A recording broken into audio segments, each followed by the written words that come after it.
은혜를 주셔서 감사합니다. 여러분 한 주간 동안도 평안하셨습니까? 원대한 꿈을 안고 가득 찬 희망을 가슴에 품고 시작했던 한 해가 이제 저물어가고 있습니다. 새하얀 백지로 우리에게 주신 365일, 사실 날짜로 치면 365일이지만 시간으로 계산해 보면 정말 새털과도 많은 그러한 시간인 것 같습니다. 그런데 그 2018년이 이제 불과 30여 시간밖에 남지 않았습니다. 언제나 매듭 짓는 순간에는 지난 아쉬움과 섭섭한 여운이 남게 됩니다. 들뜬 마음으로 2019년 새해를 맞이하기 전에 잠시 좀 조용히 한 해를 정리해 보기를 원합니다. 연말 연시가 되면 세상 사람들이 즐겨 하는 말이 있습니다. 별다른 의미 없이 또 너무 쉽게 한 해를 이렇게 짧게 정리하더라고요. 다사다난했던 한 해였다, 이렇게 말씀합니다. 2018년 정말 많은 일들이 펼쳐졌습니다. 우리 가운데에는 사랑하는 이를 먼저 하나님의 품에 보낸 분들도 있고, 또 병원과 가정을 들락날락하면서 여러 차례 수술하고 또 회복 중에 계신 분들도 계십니다. 일터와 또 관계에 있어서 어려움을 겪는 분들도 있었을 겁니다. 여러분, 여기까지 오시느라고 정말 수고 참 많이 하셨습니다. 댁에 돌아가셔서요, 오늘 거울을 보시면서 자기 어깨를 좀 두드려 주세요. 그리고 수고 많이 했다, 이렇게 좀 칭찬해 주시기를 바랍니다. 그런데 크리스찬이 된다라고 하는 것은요, 뭔가 좀 달라야 되는 것 같아요. 크리스찬이 된다라고 하는 의미는 세상으로부터 거룩한 분리를 이루었다라고 하는 그러한 말입니다. 세상 모든 사람들이 습관적으로 내지는 조금 불평하고 한숨 섞인 어조로 다사다난이다, 이렇게 이야기할 때 저와 여러분은 크리스찬으로서 신실하신 하나님의 은혜를 다시 한번 기억하기를 원합니다. 그렇기 때문에 여러분, 다사다난이 아닌 것 같아요. 거기에다가 은혜 은자를 좀 넣어야만 합니다. 많은 일들이 벌어졌지만 하나님의 은혜였습니다. 그렇기 때문에 여러분, 연하장을 쓰시거나 또 인사하실 때에 다사다은입니다, 이렇게 인사했으면 좋겠습니다. 때로 정말 견디기 힘든 순간들도 있었지요. 그런데 그 사이사이, 그 골과 골 사이를 바라보면 사실은 모든 것이 하나님의 은혜로 가득 차 있는 것입니다. 인생을 항해에 비유하는 사람들이 참 많이 있습니다.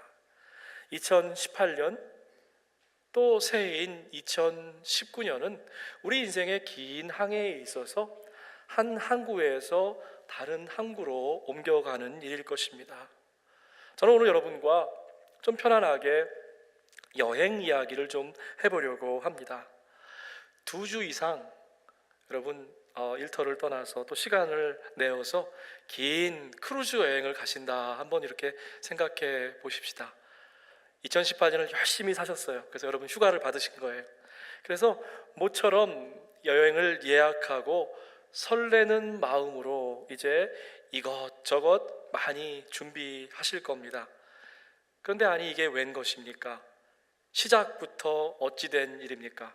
비행기를 타고서 이제 배가 출발할 도시에 갔는데 그 보냈던 큰 짐가방, 여행 가방이 보이지 않는 거예요. 분실된 것입니다. 급한 대로 옷을 몇 가지 급하게 사다 보니까 비싼 값으로 사게 됩니다.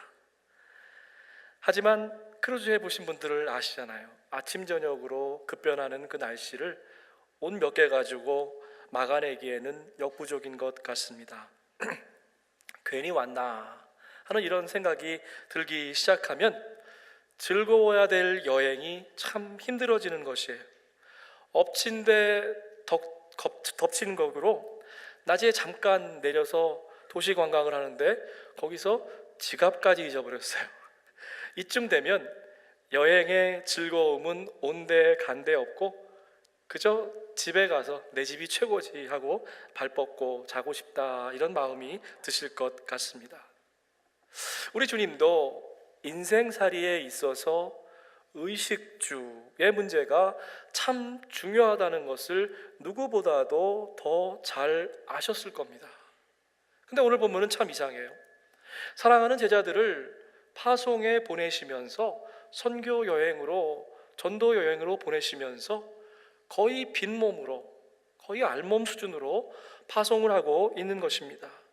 길을 떠나는 데는 보세요, 아무것도 가지고 가지 말아라. 지팡이도 자루도 빵도 은하도 가지고 가지 말고 속옷도 2벌씩 가지고 가지 말아라. 보통 교회에서 우리 선교사님들을 파송할 때 어떻게 합니까? 물론 기도로 돕지만 선교사님들이 마음껏 사역하실 수 있도록 재정적인 후원도 약속해 드리죠.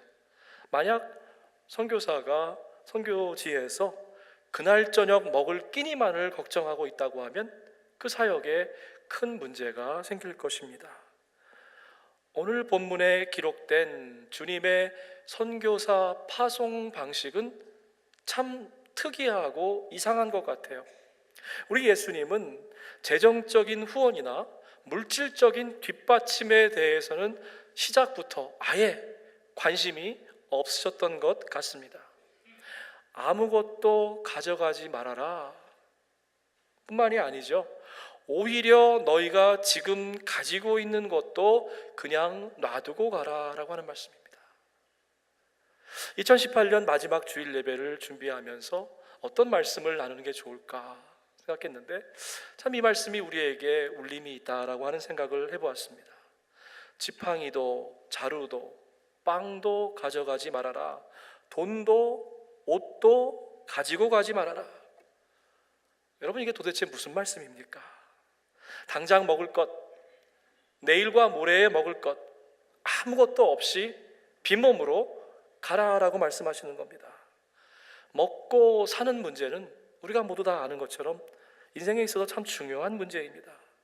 기본적인 의식주가 해결돼야 전도도 할 수 있고 찬양도 할 수 있고 다른 사역도 할 수 있는 것이죠. 그런데 오늘 본문은 우리에게 이러한 교훈을 줍니다. 이러한 생각은 인간 중심적인 생각이고 매우 위험한 생각이다라고 이야기합니다. 세월이 오래 흐른 후에 예수께서 제자들에게 다시 묻습니다. 너희들의 선교 여행은 어땠느냐 하면서 이렇게 물으셨어요. 내가 너희를 돈주머니와 자루와 신발이 없이 내보냈을 때에 너희에게 부족한 것이 하나라도 있었냐? 이렇게 물었어요. 제자들은 전혀 주저하지 않고 1초도 안 돼서 선생님, 주님, 우리가 부족한 것이 없었습니다 라고 이야기합니다. 맨 처음에 예수께서 아무것도 없이 빈몸으로 보내셨을 때 우리 제자들은 주님을 원망했을 것 같아요. 그러나 오랜 세월이 흐르고 나서 주님의 마음을 조금씩 이해하기 시작했을 겁니다. 물질에 의지해서 내 능력과 내 힘만 믿고는 하나님의 나라의 일을 할 수 없다라고 하는 것을 그 선교 여행을 통해서 그들은 깨달았을 것입니다. 믿음이 뭡니까?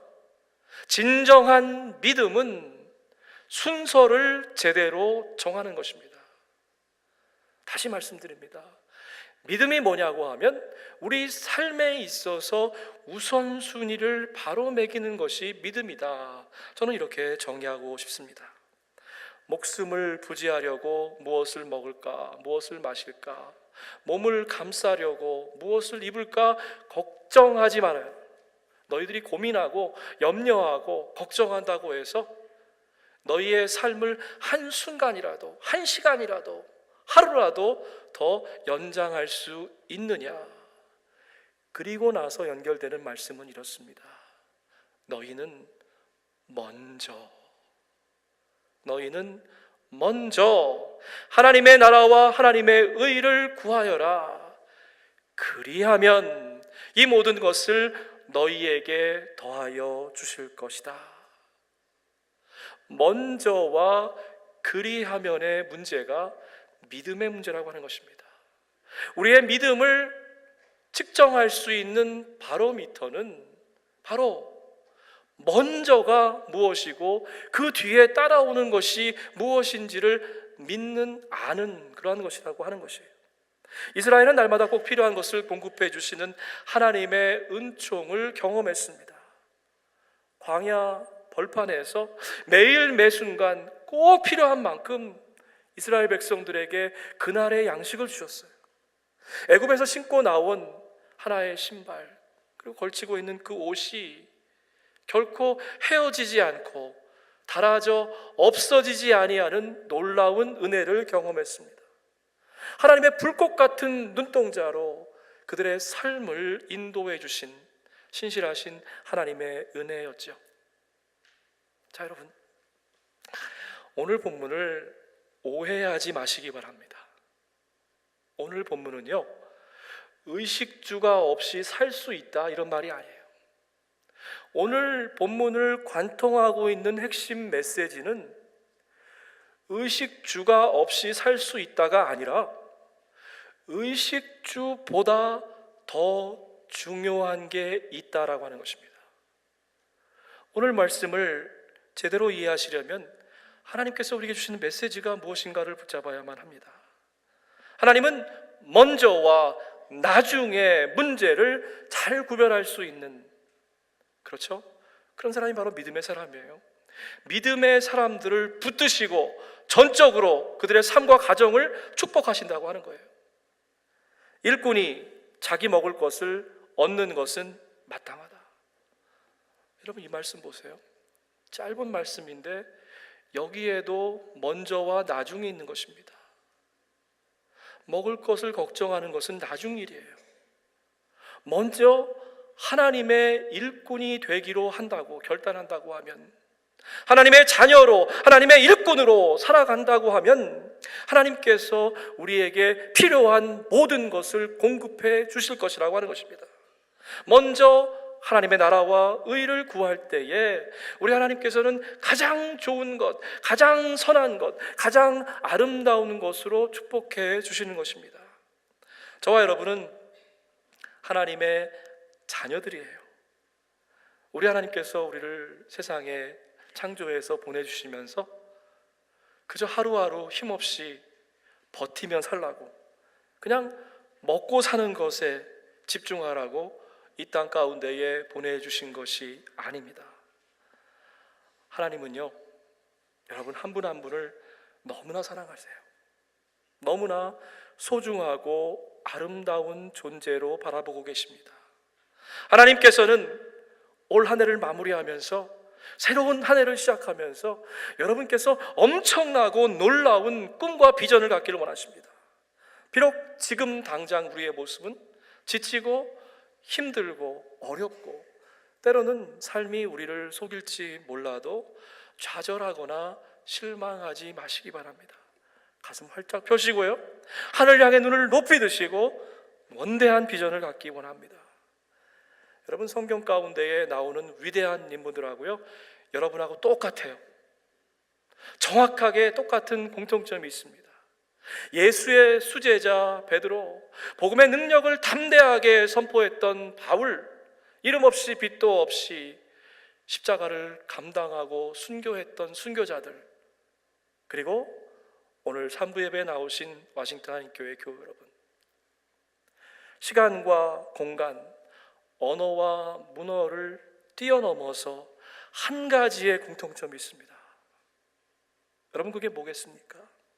바로 보내심을 받았다고 하는 거예요. 우리 주님으로부터 보내심을 받았다고 하는 사도라고 하는 것입니다. 권사, 장로, 집사, 그러한 직분이 저와 여러분의 존재를, 본질을 규정하지 못하는 것입니다. 그 직분은요, 우리 하나님께서 우리에게 주신 거예요. 교회를 건강하게 세우라고 맡겨주신 것입니다. 그러나 그 직분 이전에 모든 크리스찬들, 그리고 성경에 나오는 모든 인물들은 하나님께서 우리에게 주신 타이틀이 있어요. 그것은 뭐라면 거룩한 사도라고 하는 것입니다. 저와 여러분은 하늘나라를 이 땅 가운데에서 확장해 나가기 위해서 부름을 받은 그러한 사도인 것입니다. 그런데 왜 우리가 사도라고 하는 그 사실을 잊고 망각하고 사는 것일까요? 그것은 주님의 부르심을 제대로 듣기 못하기 때문에 그래요. 아니면 듣기는 들었는데 안 들었다고 그렇게 착각하기 때문입니다. 보내심을 받기 전에 반드시 먼저 있어야 될 것이 있는데 그것이 바로 부르심입니다. 콜링이죠. 예수께서 12 제자를 가까이 부르셔서, 오늘 본문은 굉장히 짧은 본문이에요. 그냥 쉽게 지나가기 쉬운 부분이 많습니다. 근데 예수님께서 어떻게 하셨어요? 12 제자를 가까이 부르셔서 그들을 둘씩 짝지워서 보내셨다라고 말씀합니다. 보내시기 전에 반드시 부르심이 있었다라고 하는 겁니다. 여러분, 한번 여러분의 삶의 자리를 곰곰이 생각해 보시기 바랍니다. 우리 주님께서 저와 여러분을 불러주신 순간이 반드시 있으세요. 각자의 탤런트와 그러한 사명에 따라서 우리에게 주어진 그러한 사역은 다를 수도 있습니다. 그것이 선교일 수도 있고 전도일 수도 있고, 또 우리 찬양 때처럼 찬양으로 하나님께 영광 돌리는 걸 수도 있고, 구제일 수도 있습니다. 아니면 그저 평범하게 일상에서 직장 생활하고 비즈니스 하면서 있는 그 자리에서 주님의 향기를 풍기며 사는 아름다운 삶일 수도 있습니다. 사랑하는 여러분, 아직까지도 한 번도 그 주님의 부르심에 응답해 본 적이 없으십니까? 그렇다고 하면 오늘 3부 예배에 여러분 잘 나오셨어요? 성령님께서 지금 여러분의 마음 가운데에 세밀한 음성으로 말씀하실 때에, 하나님, 제가 여기 있습니다, 저를 들어 사용하여 주옵소서, 아멘, 하나님 저를 사용하십시오, 이렇게 순종으로 고백했으면 좋겠습니다. 뭐 거창한 일이 아닙니다. 뭐 엄청난 일을 요구하시는 게 아닙니다. 내 마음에 품고 기도해야 될 한 영혼일 수도 있어요. 또 교회와 가정과 일터에서 내가 감당해야 될 아주 사소하고 작은 일일 수도 있는 것입니다. 교회만 왔다 갔다 하는 그러한 교인이 아니라 주님을 쫓아서 살기로 결단하는 예수의 제자가 되기를 원합니다. 우리 주님은요, 제자들을 아무런 준비 없이 보내신 게 아니에요. 오히려 철저하게 제자들을 훈련시켜서 파송했던 것입니다. 우리 주님은 제자들을 홀로 보내지 않으셨습니다. 짝을 지어서 파송하셨죠. 여러분, 열심히 사역하실 때에 내 주변에 아무도 없다, 나 혼자만 한다, 그럼 여러분 그거 좀 위험한 겁니다. 주님의 일을 하다가 사탄의 유혹 앞에 노출될 때가 많은데 마음 가운데 이런 마음이 들어요. 하나님, 왜 나만, 하필이면 왜 내가 이렇게 힘들고 고달픈 일을 감당해야 됩니까? 여러분, 사역하시다가 주변에 아무도 없다고 하면 도움을 청하세요. 여러분, 속장님이 혼자서 열심히 하신다 그러면요, 우리 속회원들 중에 하나님 그런 마음 주실 거예요. 하나님, 제가 스스로 부속장이 되겠습니다. 뭐 교회에서 임명해 준 것도 아니지만 하나님, 내가 우리 속장님 잘 사역하실 수 있도록 내가 돕겠습니다. 모든 사역에서 마찬가지예요. 혼자 하지 마시기 바랍니다. 위대한 사도 바울도 사도행전 13장을 읽어보니까 혼자 선교여행 가지 않았습니다. 위로의 아들이라고 하는 바나바와 함께 갔어요. 무슨 얘기예요? 저와 여러분이 사역할 때에 늘 위로와 격려가 필요하다라고 하는 것입니다. 우리 주님께서 두 번째로 주신 게 있는데, 말씀의 권능을 허락해 주셨습니다. 빵이나 돈이 아닌 말씀의 권세를 주셨던 것이에요. 제자들에게 권능을 주신 분은 바로 살아계신 하나님의 아들 예수 그리스도였습니다. 예수께서 그 12를 한자리에 불러놓으시고 모든 귀신을 제어하고 병을 고치는 능력과 권세를 주시고 라고 기록됐습니다. 오늘 본문 말씀을 읽어보면 빨리 읽으면 다 가져가지 마라, 있는 것도 다 놔두고 가라, 예수님께서 주지 않으셨을 뿐만 아니라 오히려 빼앗아 간 것처럼 그렇게 오해할 수 있습니다. 그런데 말씀을 유심히 읽어보면 우리 주님께서는 꼭 필요한 것을 주시고 계시는 거예요. 예수께서 주시고 뭘 주셨습니까? 능력과 권세, 말씀의 능력으로 덧입혀 주신 것입니다. 제자들은 비록 빵도 없고 돈도 없고 옷도 가져가지 않았지만 예수님의 이 말씀의 권세를 붙잡고 나갔던 것입니다. 그리고 천국의 복음을 선포했습니다. 하늘나라가 가까이 왔다, 회개하여라. 여러분, 이건 역시 당장 먹고 사는 것과 큰 연관이 없는 것처럼 보입니다. 잘 들어보세요. 회개하라, 천국이 가까웠노라. 제자들이 선포한 메시지는 이것이었습니다. 의식주의 문제와는 관계가 없는 것처럼 보입니다. 그런데요, 이 짧은 메시지를 듣고 믿음으로 반응한 사람들에게 놀라운 역사가 일어났어요. 귀신으로부터 노임이 받고 육체의 질병으로부터 자유함을 얻었습니다. 자, 보세요. 여기에도 순서가 중요한 것입니다. 진정한 회개가 먼저라고 하는 것이에요. 회개가 있어야만 치유와 회복의 역사가 일어난다는 거예요. 여러분, 성령님께서 지금 그런 감동을 주시는 것 같아요. 오늘 예배 나오신 여러분 가운데에 사역하다가 힘들어서 놓고 하나님 앞에서 원망하시는 분들 계십니까? 가정과 인생에 있어서 기쁨과 평안을 잃어버린 분들이 있습니까? 하나님, 왜 나 고쳐주지 않아요? 하나님, 다시 한번 신나게 일하고 싶은데 왜 회복시켜주지 않아요? 그런 마음이 드시는 분들 계세요? 믿음은 순서의 문제인 것입니다. 하나님, 내가 겸손하게 내려놓고 회개해야 될 부분이 있습니까? 이렇게 물어보길 원합니다. 하나님의 나라를 선포하고 병든 사람을 고쳐주게 하시려고.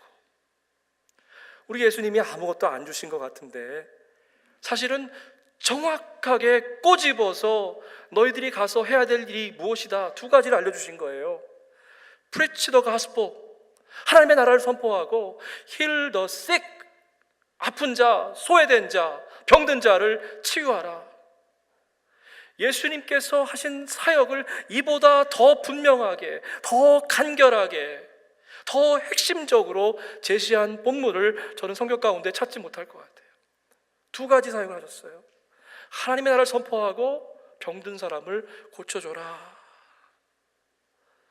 여러분, 우리는 늘 부족에 대해 생각해요. 인생을 살다 보면 얼마나 많은 것들이 필요합니까? 얼마나 많은 것들이 모자랍니까? 얼마나 많은 것이 없어서 답답하십니까? 결핍을 바라보는 것이 아니라 믿음의 눈을 뜨고 채워주심의 역사를 경험하라고 하는 것이에요. 인간적인 눈으로 보면 빵도 없고 돈도 없고 없는 것 투성이에요. 영의 눈을 뜨고 보면 예수께서 다 주셨어요. 말씀의 권세를 주셨습니다. 병든 자를 치유할 수 있는 능력을 주셨습니다. 뿐만이 아니에요, 하나님의 나라의 선포와 병든 자를 치유하라고 하는 정확한 미션 스테이트먼트를 제자들에게 준 것입니다.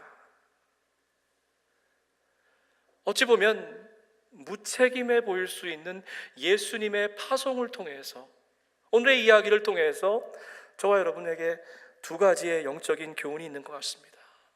첫 번째는 트래블 라이트, 우리의 인생의 짐을 좀 가볍게 만들라라고 하는 거예요. 여러분 아마 여기 계신 분들은 다 경험해 보셨을 거예요. 이사하실 때마다 3번 버리잖아요. 짐 싸시면서 버려요. 야, 이렇게 필요 없는 것을 내가 지금까지 간직하고 있었구나, 버렸습니다. 이사하고 가시면서 새 집에 가서 도착해갖고 여전히 또 버려요. 왜 이걸 내가 가져왔나? 마지막 버리는 시간이 언젠가 하면요, 제 경험을 보니까 6개월 있다가 박스를 안 푸는 것이 있더라고요. 그것은 통째로 버립니다. 필요 없는 것이에요. 6개월 동안 필요 없는 것은 필요 없는 것입니다. 그래서 3번 이사하기 전에 버리고, 이사하고 나서도 버리고, 한참 시간이 지나고 나서 또 버려요. 제가 대학교 졸업을 앞두고 나서 한 달간 그 배낭을 메고, 그때 그런 게 유행했거든요. 유럽 배낭여행을 간 적이 있습니다. 한 달간의 긴 시간이기 때문에 공부도 많이 하고 이것저것 필요하겠다 싶어가지고 가방에다가 부지런히 다 챙겨 넣었어요. 근데 한 달을 걸어 다니다 보니까 그게 그렇게 무거운 거예요, 뒤에 맨 게. 그래서 버리고, 그 다음 날 또 버리고, 돌아올 때까지도 버릴 게 있더라고요. 여러분, 만약 제자들이 그 긴 선교 여행 기간 동안에 매일매일 먹어야 될 것을 준비해가지고 가지고 갔다 그랬으면은요, 한 사람당 수레를 몇 개씩 가져가고 그것도 모자라서 머리에다 이고 등에다 지고 갔을 겁니다. 그렇죠? 여행에 관해서 2가지 그러한 경구가 있는데 긴 항해를 가는 저와 여러분에게 모두 적용되는 것 같아요. 당신이 만약 멀리 그리고 빨리 가려고 한다면 해답은 간단하다는 거예요. Travel light, 가볍게 가라라고 하는 것입니다. 긴 인생의 여행에 있어서 지푸라기 하나조차도 때로는 그것이 무겁게, 힘겹게 느껴질 수 있다라는 거예요. 스페인의 속담입니다. 광야 같은 인생, 두툼한 장막과 땔감이 필요해요. 묵직한 먹거리도 필요할 겁니다. 여러분, 2018년을 마무리하면서 2019년으로 넘어가면서 그거 좀 놔두고 갑시다. 가져가도 왜 갖고 왔나 싶어할 그런 마음 들 것들을 가져가지 말자고요. 낮에는 구름 기둥, 밤에는 불 기둥, 하나님의 선한 인도하심에 이제 저와 여러분을 좀 맡겨보십시다. 우리가 계획해서 하는 거 말고요, 우리가 필요해서 가져가는 거 말고요, 그냥 전적으로 우리 하나님께 우리 좀 맡겨보면 어때요? 그게 믿음 아닙니까? 뭐 재고 계획하고 이게 아니라 하나님이 일하시도록 우리를 전적으로 한번 맡겨보면 어때요? Travel light. 2번째 영적인 교훈은 Keep it simple. 단순함의 영성이 필요하다는 거예요. 아무것도 가져가지 말라. 그거를 우리 유진 피터슨 목사님은 이렇게 번역했어요. 너희의 삶에 자꾸만 무엇을 필요하다고 채워놓지 마라. Keep it simple. You are the equipment. 저는 이 말씀을 어떻게 이해하냐면, 사도 바울을 보시면서 하나님 이렇게 얘기했잖아요. 이는 내가 택한 그릇이다 라고 말씀하잖아요. 우리는 뭘 할 때 이것저것 다 필요한 것 같은데 사실 중요한 포인트를 잊어버린 건 뭐냐면, 저와 여러분이 바로 하나님의 도구라는 사실이에요. 저와 여러분 자체가 하나님이 보시기에 소중한 도구라고 하는 것입니다. 하나님이 이미 택하신 사도 그릇이라고 하는 것이에요. 필요한 모든 것을 바지런히 챙겨가는 것이 아니라, 새해에는 여러분 삶도 그렇고 사역도 그렇고 여러분 하시는 비즈니스도 그렇고 선택과 집중을 좀 해보십시다. 다윗이 골리앗을 무찔렀잖아요. 그때 필요했던 것은 그 작은 체구가 걸칠 수 없었던 육중한 갑옷이 아니에요. 작은 소년이 감히 들 수도 없을 정도로 헤비한 그 칼도 아니었습니다. 양을 칠 때 늘 주머니에 있었던 자그마한 조약돌 하나, 그것이면 충분했어요. 새해에는 우리 교회가 더 많은 사역을 하고 더 많은 프로그램 하는 것이 아니라 Keep it simple, 단순함을 좀 추구했으면 좋겠습니다. 농부가 가지를 막 쳐내잖아요. 과일나무 가지를 막 쳐냅니다. 가을이 될 때까지는 몰라요. 가지가 많으면 이파리 더 풍성하고 나무가 건강해 보입니다. 가을이 되면 가지를 치는 이유를 알아요. 가지 때문에 열매가 못 맺기 때문에 그렇습니다. 저와 여러분의 삶에 복잡한 그 가지들, 내일이 올해 마지막인데 그거 좀 다 잘라내십시다. 우리 워싱턴 한인교회의 사역을 두 가지에 집중했으면 좋겠어요. Preach the gospel, 하나님의 나라를 선포하고, 이것이 먼저입니다. 그리고 Heal the sick, 소외된 자, 아픈 자, 그들을 일으켜 세우는 그 일을 우리가 새해에는 하기를 원합니다. 영적인 진리는 우선순위의 문제인 것입니다. 만약 나와 하나님 사이에, 내 가정과 하나님 앞에 막힌 담이 놓여 있다고 하면 그것을 먼저 허무셔야 돼요. 하나님께서 우리를 마음껏 축복하시려고 해도 우리의 마음이 닫혀 있고 하나님께 나가는데 방해물과 걸림돌이 있다고 하면 그것을 치우셔야만 합니다. 진정한 회개만이 나와 내 가정을 억누르고 있는 사탄의 권세를 물리칠 수 있는 것이에요. 회개는 성령의 기름 부으심을 초청하는 가장 확실한 초대장인 것입니다.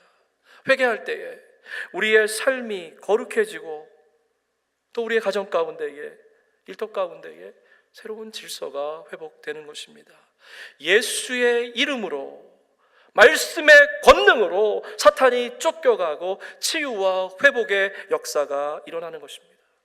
그토록 우리를 힘들게 만들었던 관계의 문제에서도 노임받게 되는 것입니다.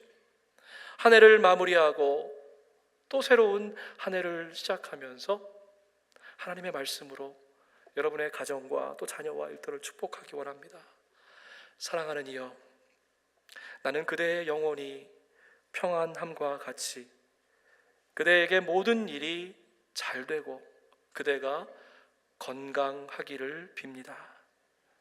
주 안에서 Travel light, keep it simple, 단순함의 영성으로 승리하는 복된 새해가 되기를 주의 이름으로 축복해 드립니다. 아멘. 함께 기도하십시다.